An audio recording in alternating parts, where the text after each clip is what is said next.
7 discipline क्या है, कुछ एग्जाम्पल के साथ देखेंगे, उसके बाद 8D में जाएंगे हम लोग। ऑलराइट,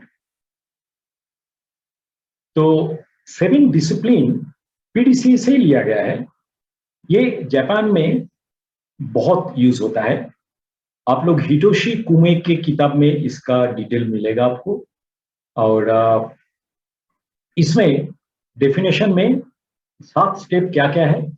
पहला स्टेप है डेफिनेशन, जो मैं रिकमेंड करूंगा आप लोग स्मार्ट डेफिनेशन जो है उसको आप लोग यूज कीजिए। ठीक है, डेफिनेशन में हम लोग, मैं जैसे आपको सजेस्ट किया था, ये है स्मार्ट डेफिनेशन को आप लोग यूज कीजिए। और ऑब्जर्वेशन, जिसमें स्पेसिफिक प्रॉब्लम रिलेटेड ऑब्जर्वेशन या तो डेटा कलेक्शन करते हैं, तो वो डेटा कलेक्शन बहुत इंपॉर्टेंट है। इनफैक्ट आप अगर डेटा कलेक्शन ठीक से कर पाते हो तो you will automatically be coming into the root cause analysis. It is so, it becomes so directed, right? Then we come to analysis. In the analysis हम लोग normally SOP के दौरान एनालिसिस करते हैं। SOP में क्या एडिक्वेट है, क्या है, क्या नहीं, एडिक्वेट है क्या नहीं, एडियरेंस है क्या नहीं। फिर हम लोग flow charting, why issue identification, process linkage, ये सब करके टेक्निक का भी इस्तेमाल करते हैं। एक्शन में हम लोग एक्शन लेते हैं और स्पेसिफिक इनिशिएटिव लेते हैं एक्शन के ऊपर। चेक में डेफिनेशन में जो टारगेट फिक्स करते हैं उसके अगेंस्ट में जो एक्शन के बाद जो रिजल्ट हुआ है उसको हम लोग वेरीफाई करते हैं। स्टैंडर्डाइजेशन में जो जो स्टैंडर्ड चेंज हुआ है उसको हम लोग इम्प्लीमेंट करते हैं। हॉरिजॉन्टल डिप्लॉयमेंट में सारे एप्लीकेबल एरिया जो जहां पर ये प्रॉब्लम हो सकता है उधर हम लोग ये सब इंप्लीमेंट करते हैं। तो ऑब्जर्वेशन में मैं स्मार्ट ऑलरेडी डिफाइन किया है, तो उसके स्मार्ट के ऊपर ज्यादा टाइम नहीं दूंगा। मैं अभी ऑब्जर्वेशन में go to gemba, and gemba मतलब जहां पर काम होता है, दैट इज गेम्बा। उधर डेटा कैप्चरिंग, पास्ट डेटा लेते हैं, और इधर 4 इंपॉर्टेंट चीज जो 8D में भी नहीं कहते हैं हम लोग, but please note it down somewhere because you may not get it anywhere else. इसमें ऑब्जर्वेशन या तो डेटा कलेक्शन में 4 इंपॉर्टेंट पॉइंट जरूरी है। वो है टाइम, प्लेस, टाइप, सिम्टम। इधर मैंने लिखा है time, type, place, symptom, that is also okay. तो आपको समझना होगा कि डेटा कलेक्शन में ये टाइम, टाइप, प्लेस, सिम्टम का इंपॉर्टेंस क्या है। मैं आपको एक एग्जांपल देता हूं। मानी कि एक पर्टिकुलर प्रॉब्लम आ रहा है और वो है हमारा एक कुछ पार्ट्स जो है उसमें एक स्क्रैच मार्क आ रहा है। मानी again it is coming in A die casting system, die casting process के बाद एक स्क्रैच मार्क आ रहा है। तो हम लोग अभी जरूरी है कि जो स्क्रैच मार्क आ रहा है वो हम तीनों शिफ्ट में पूरा घंटे घंटे में हम लोग डेटा कलेक्ट कर रहे हैं। डेटा कलेक्ट करने के बाद ये नतीजा पे हम लोग पहुंचा है कि जब भी पावर चला जाता है और कंप्रेसर चालू हो जाता है तब वो पहला 3-4 पीस में स्क्रैच मार्क आता है। तो दैट इज एन ऑब्जर्वेशन। मतलब ये पूरा जो स्क्रैच मार्क आता है वो स्क्रैच मार्क आ रहा है जब पावर जा रहा है, जनरेटर को हम लोग ऑन करते हैं, उसी टाइम में ये प्रॉब्लम आ रहा है। तो ये बहुत जरूरी है कि हम लोग टाइम को ऑब्जर्व करें। ठीक है, there could be another this thing कि हम लोग देखते थे कि मशीन का जो टेम्परेचर है वो बढ़ रहा है, एंड पर्टिकुलरली कब बढ़ रहा है, जब ऑपरेटर का टी टाइम या तो कॉफी टाइम होता है, तब टेम्परेचर दिखा जाएगा कि ज्यादा होता है, और ऑपरेटर जब कॉफी पी के वापस आता है तब वो टेम्परेचर कम हो जाता है। तो आपको लगेगा कि हाँ शायद मशीन भी कॉफी पीना चाहता है, लेकिन ऐसा नहीं है। Machine actually is getting heated up because of some reason, and it is getting cool down because you are giving a break. Alright, तो there is a systematic temperature increase in the machine, and which actually is becoming quite okay जैसे मैंने आपको example दिया था और एक example दिया था dust accumulation in the FD fan, उधर भी टाइम के साथ, मतलब जब आप क्लीन कर रहे हो तब वाइब्रेशन लेवल काफी नीचे आ रहा है, दैट इज टाइम। टाइप क्या है? टाइप में डिफेक्टिव्स या तो डिफेक्ट आ रहा है।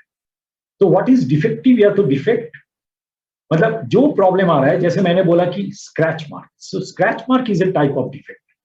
तो अगर मानिए कि बहुत ही नेग्लिजिबल स्क्रैच मार्क है जिसको आप थोड़ा सा टच करने से चला जाता है, it may not be considered a defective.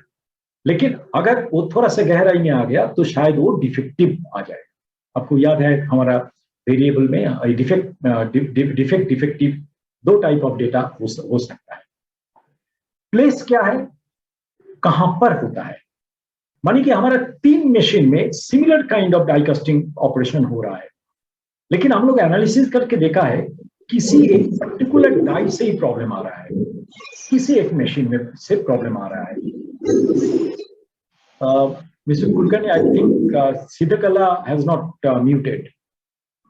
Okay, तो ये जो है, ये प्लेस जो है, ये कौन सी मशीन में ये प्रॉब्लम आ रहा है, ये हम स्टडी करने के लिए मशीन वाइज डेटा कलेक्ट करेंगे। डेटा कलेक्ट करने के बाद ऑब्जर्वेशन से पता चलेगा मशीन नंबर 1 या तो 2 या तो 3 से ये प्रॉब्लम दिख रहा है। तो मशीन 3 को फर्दर एनालिसिस करके शायद हमें रूट कॉज तक आना बहुत सिंपल होगा। सिम्टम क्या है? जैसे मैंने आपको बोला एक सिम्टम कि एक प्रॉब्लम होने के पहले मशीन में वाइब्रेशन ज्यादा हो जाता है, इट इज ए सिम्टम। यानी आपको अगर सेंसरी ऑर्गन जैसे जिसके ऊपर मैंने पहले बात किया था, अगर ऑपरेटर ध्यान से ऑब्जर्व करें कि ये प्रॉब्लम कब होता है, जब मशीन का वाइब्रेशन बढ़ जाता है तब। जैसे डस्ट कब होता है, और डस्ट जब वाइब्रेशन बढ़ जाता है तब वाइब्रेशन बहुत बढ़ जाता है। तो वाइब्रेशन बढ़ने के साथ साथ, डस्ट लेवल बढ़ने के साथ साथ वाइब्रेशन का होना, ये एक सिम्टम है। तो vibration many times actually is a very important aspect of problem solving observation stage. तो उसके लिए हम लोग काफी बार यूज करते हैं प्रेडिक्टिव मेंटेनेंस में, ये सिम्टम को हम लोग मॉनिटर करने का कोशिश करते हैं। तो ऑब्जर्वेशन स्टेज अगर आप ठीक से करते हो सकता है रूट कॉज एनालिसिस का जरूरत बहुत ही कम हो, जो हम समझते नहीं है। हम लोग सोचते हैं कि डेटा कलेक्शन किसी भी तरह कर लेते हैं, उसके बाद देखेंगे कॉज एंड इफेक्ट डायग्राम करके। No, you must structure your data collection in such a manner that you can observe the problem properly so that root cause analysis can happen very quickly. So this is the point I'm trying to tell you, which I have really learned through actual experience. तो data sheet उसके बारे में आप prepare कीजिए। Stratified data जो है macro level में, उसको आप मॉनिटर कीजिए।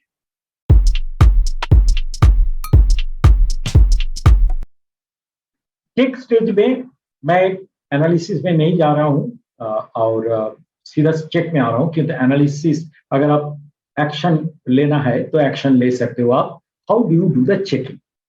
Compare results with objective as decided earlier and conclude. Decide the time for data collection for check. हो सकता है आपको चेक करना है 3 महीना बाद, हो सकता है कि आपको ये चेक करना है at the end of the shift. तो कब चेक करोगे आप, कैसे चेक करोगे, कितना डेटा लोगे आप, all that you have to decide in the check stage, and it has a bearing to the problem analysis based on the occurrence of the problem. Quantify impact using lead and lag indicator, जिसके बारे में हम लोग बात किया पहले। तो ज्यादातर इम्पैक्ट हम लोग अगर लीड इंडिकेटर्स में लेते हैं तो that actually helps me to do early prevention. लेकिन लैग इंडिकेटर का भी जरूरत है, ये स्पेलिंग मिस्टेक है, लैग इंडिकेटर भी जरूरत है, so that you understand final effect. Determine the effectiveness of the action. Gap in target area based on gap decided earlier.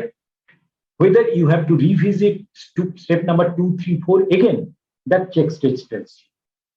So consolidate the actions based on effectiveness of the result. ये standardisation normally बहुत ही neglected step है, और इसमें design modified and update the SOP हम लोग भूल जाते हैं। और सिंपल प्रोसीजर को हम लोग थोड़ा रिवाइज करके छोड़ देते हैं। असली जाएगा 1 पॉइंट लेसन, फिर चेक शीट, फिर आपका जो चेक लिस्ट, प्रिवेंटिव मेंटेनेंस वगैरह वगैरह, वर्क इंस्ट्रक्शन, ये हम लोग टच नहीं करते।